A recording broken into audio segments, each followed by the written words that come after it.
बिस्मिल्लाहिर्रहमानिर्रहीम। अस्सलामुअलैकुम वरहमतुल्लाहि वबरकातुहू। लाखों करोड़ों दरूद व सलाम नबी करीम सल्लल्लाहु अलैहि वसल्लम पर और आपकी आल पर। आज बेटा हम डिस्कस करेंगे cumulative distribution function for Rayleigh distribution. Rayleigh distribution का CDF हम दो डिफरेंट टाइप्स के PDF को यूज़ करके ड्राइव करेंगे। CDF जो है एक ऐसा फंक्शन होता है जो प्रोबेबिलिटीज़ को क्यूमुलेट करता है from lower limit up to specific value of random variable. अब जो हमारा PDF है पहला जिसको हम यूज़ करके CDF ड्राइव करने जा रहे हैं वो ये वाला है। यहाँ पर जो सिग्मा स्क्वायर है ये रेले डिस्ट्रीब्यूशन का पैरामीटर है और इसकी कीमत में तब्दीली से रेले डिस्ट्रीब्यूशन की जो कर्व है उसमें चेंज आएगा। बाय डेफिनेशन हम CDF को लिख सकते हैं -∞ टू R FR/dr। इसको कैपिटल FR से हम शो कर रहे हैं। -∞ जो है ये लोएस्ट वैल्यू है तो इसकी जगह पर हम रखेंगे 0। FR की जगह पर हम रेले डिस्ट्रीब्यूशन का ये PDF जो है ये रख के इसको सॉल्व करेंगे। तो इसको हम सॉल्व कर सकते हैं इस फॉर्म में।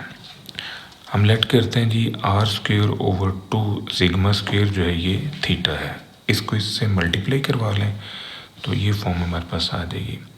अब यहाँ से हमने R की वैल्यू जो है निकाली तो ये जो स्क्वायर है जब इस तरफ आएगा तो ये स्क्वायर रूट बन जाएगा, ये फॉर्म बन जाएगी।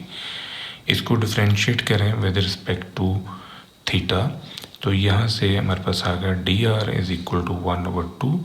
इस पे पावर फार्मूला हमने अप्लाई किया 2 थीटा की होल पावर 1/2 -1 फिर 2 थीटा का डेरिवेटिव जो है ये आएगा 2 सिग्मा d थीटा। ये सिग्मा जो है ये बाहर वाला है।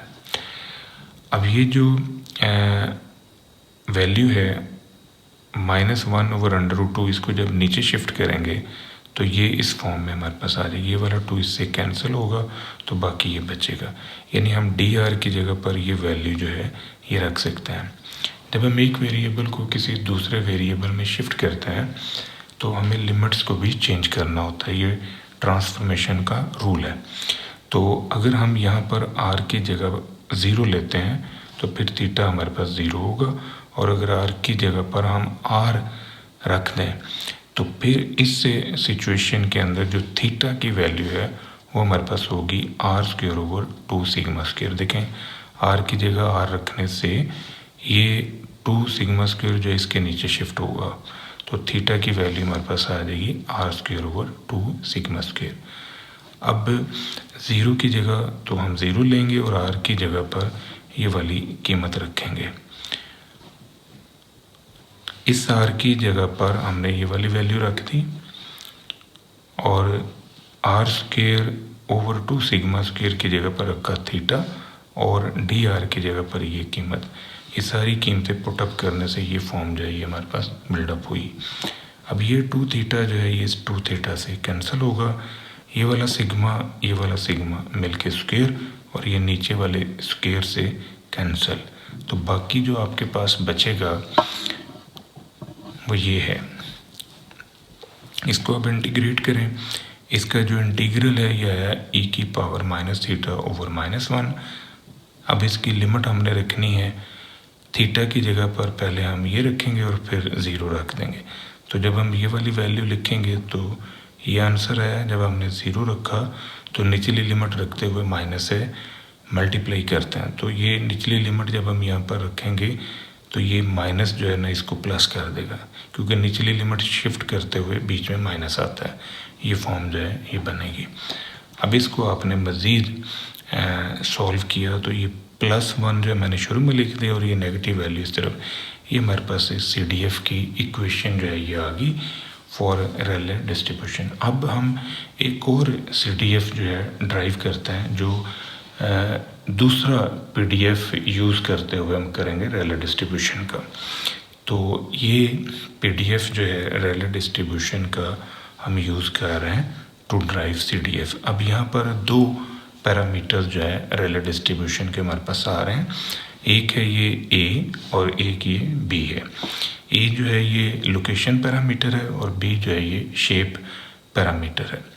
अब इन दोनों पैरामीटर्स की वजह से इसकी शेप के अंदर जो है वो चेंज आता है। तो जो ए है उसकी रेंज -∞ टू +∞ है, बट जो बी है इसकी रेंज 0 to ∞ है। तो अब हमने इसका CDF जो है वो ड्राइव करना है। तो बाय डेफिनेशन हम CDF को इस जनरल फार्मूले से ड्राइव करेंगे। -∞ की जगह पर हम रखेंगे a और x की जगह पर x। ये फॉर्म जो है ये हमारे पास आ जाएगी। fx की जगह पर ये PDF जो है ये हमने रख दिया। अब इसको हमने सॉल्व करना है। तो जब हम इसको सॉल्व करेंगे तो उसके लिए हम लेट करते हैं कि ये जो टर्म है ये हमारे पास है y के इक्वल। इस b को इससे ज़रूर दे दी तो ये जो स्क्वायर है जब इसके ऊपर शिफ्ट होगा तो ये अंडर रूट की फॉर्म में आ गया। x की वैल्यू हमारे पास आ जाएगी, a को उठा के इधर ले हैं, ये x की वैल्यू है। अब इसका डेरिवेटिव लें ऑन बोथ साइड। तो a का डेरिवेटिव 0, फिर इस पे पावर फार्मूला लगा 1/2 by की होल पावर 1/2 -1, फिर इसका डेरिवेटिव b dy। अब ये 1/2 -1 जो है इसको जब आप सॉल्व करेंगे तो ये नेगेटिव 1/2 होगा, तो ये नीचे शिफ्ट होकर इस फॉर्म में बिल्डअप होगा। अब dx की जगह पर हम ये कीमत रख सकते हैं, यानी ये जो dx है इसकी जगह पर हम ये वाली वैल्यू रखेंगे। इसकी जगह पर हमने ये y रखा, x माइनस a की जगह पर ये by का अंडर रूट रखा। दूसरी खास बात ये है कि जब हम एक वेरिएबल को किसी दूसरे वेरिएबल में शिफ्ट करते हैं तो हमें लिमिट्स भी चेंज करनी होती हैं बाय रूल ऑफ ट्रांसफॉर्मेशन। तो अगर हम x की जगह पर a लिखेंगे तो फिर y की वैल्यू 0, क्योंकि ये अगर ये यहाँ पर रखेंगे तो फिर y का आंसर आएगा 0।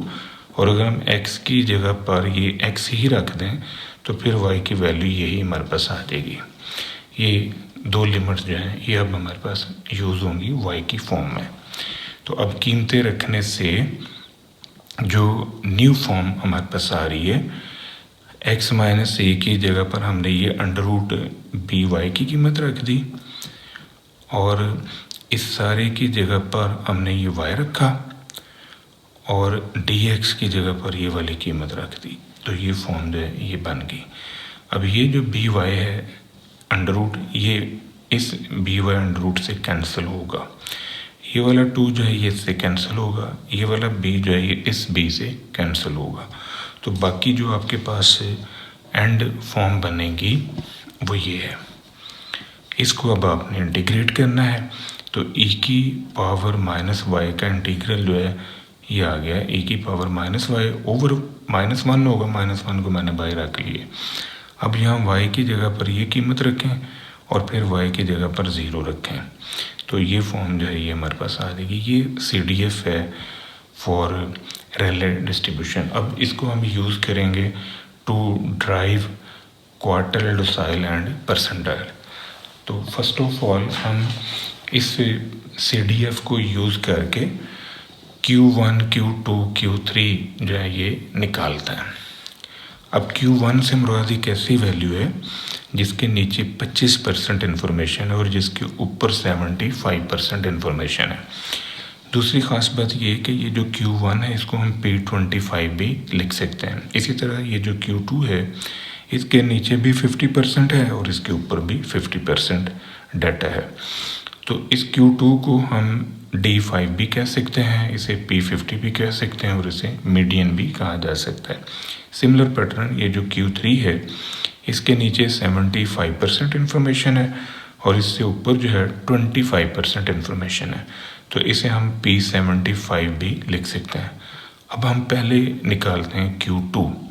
तो Q2 के लिए ये CDF का जो फंक्शन है इसमें x की जगह पर हम Q2 लिख लेते हैं।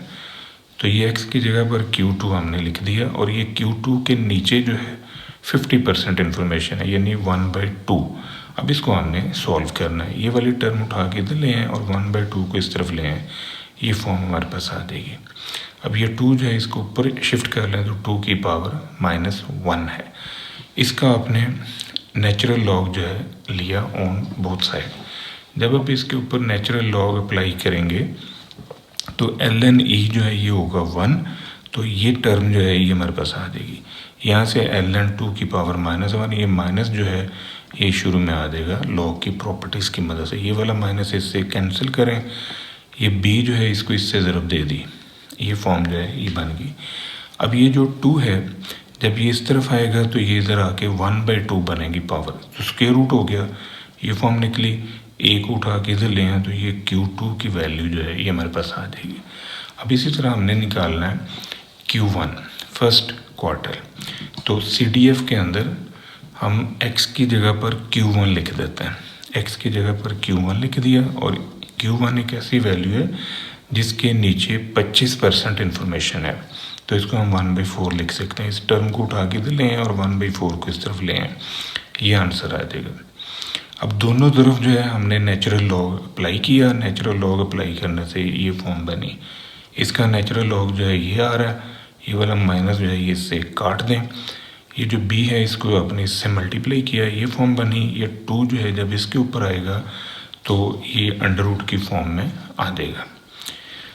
अब ये उठवा के इस तरफ ले हैं तो ये फर्स्ट क्वार्टर जो है इसकी वैल्यू हमारे पास आ जाएगी। इसको मज़ीद सॉल्व कर लें, इसका अंडर रूट जो है इसके इक्वल है, तो b जो है उसको हमने वैसे ही रख लिया है।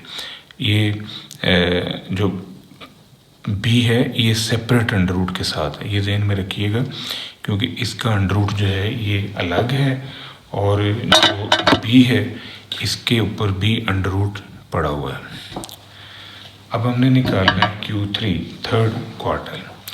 अब जो थर्ड क्वार्टर है तो CDF फंक्शन में x की जगह पर हम Q3 लिख देते हैं, और Q3 एक ऐसी वैल्यू है जिसके नीचे 75% इन्फॉर्मेशन है, जिसे हम 3/4 या 0.75 लिख सकते हैं। इस टर्म को इस तरफ ले आएँ और 3/4 को इधर ले आएँ और इसे सॉल्व करें, ये फॉर्म आ गई। दोनों तरफ नेचुरल लॉग हमने अप्लाई किया, इसका नेचुरल लॉग -1.386294 आ रहा है, ये वाला माइनस इससे कैंसिल करें, इस b को इससे मल्टीप्लाई करवा लें। अब ये जो 2 है जब इस तरफ आएगा तो ये सारे के ऊपर अंडर रूट बन गया, इसका अंडर रूट आपने सॉल्व कर लिया और अंडर रूट b वैसे ही साथ में आ गया। a जो है इसको भी उठा के ले हैं तो ये थर्ड क्वार्टर की वैल्यू आ जाएगी। अब हमने निकालना है P90 यानी 90th परसेंटाइल। अब P90 जो है एक ऐसी वैल्यू जिसके नीचे 90% इन्फॉर्मेशन मौजूद है, तो CDF फंक्शन जो है उसमें हम x की जगह पर P90 लिख देते हैं। x की जगह पर P90 लिखने से ये आंसर जो है 90/100 के इक्वल है। इस टर्म को इस तरफ लें और 90/100 को इस तरफ लें, ये फॉर्म हमारे पास आ जाएगी।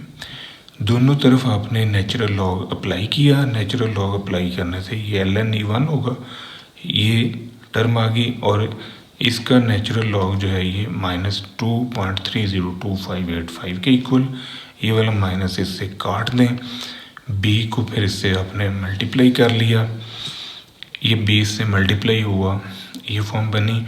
ये 2 जो है जब इस तरफ आएगा तो सारे की पावर जो है 1/2 बनेगी, इसे हम स्क्वायर रूट भी लिख सकते हैं। इसका आपने स्क्वायर रूट ले लिया और अंडर रूट b वैसे ही रखा, फिर आपने a को उठा के इधर शिफ्ट किया तो ये P90 की वैल्यू हमारे पास आ जाएगी। अब हमने निकालना है D8। D8 जो है ऐसी वैल्यू जिसके नीचे 80% इन्फॉर्मेशन है, तो बाय डेफिनेशन हम D5 को CDF फंक्शन के अंदर x की जगह पर d लिख के निकाल सकते हैं। D8 जो है x की जगह पर D8 हमने लिखा और इसका आंसर आएगा 8/10 या 0.8। इस टर्म को इस तरफ ले आए और इसे उठा के इस तरफ ले आए, ये फॉर्म बनेगी। अब इसका नेचुरल लॉग आपने ले लिया ऑन बोथ साइड, ये फॉर्म आ गई। माइनस इस माइनस से काटें, b को मल्टीप्लाई करवाएं, फिर स्क्वायर रूट, इस सारे को फिर आपने जैसे ऊपर सॉल्व किया है उसी तरह सॉल्व करें तो ये D8 का आंसर हमारे पास आ जाएगा। ये था बेटा आज का हमारा लेक्चर, दुआ में याद रखिएगा। इंशाल्लाह अगली वीडियो के साथ फिर हाजिर होंगे। फ़ी अमान अल्लाह।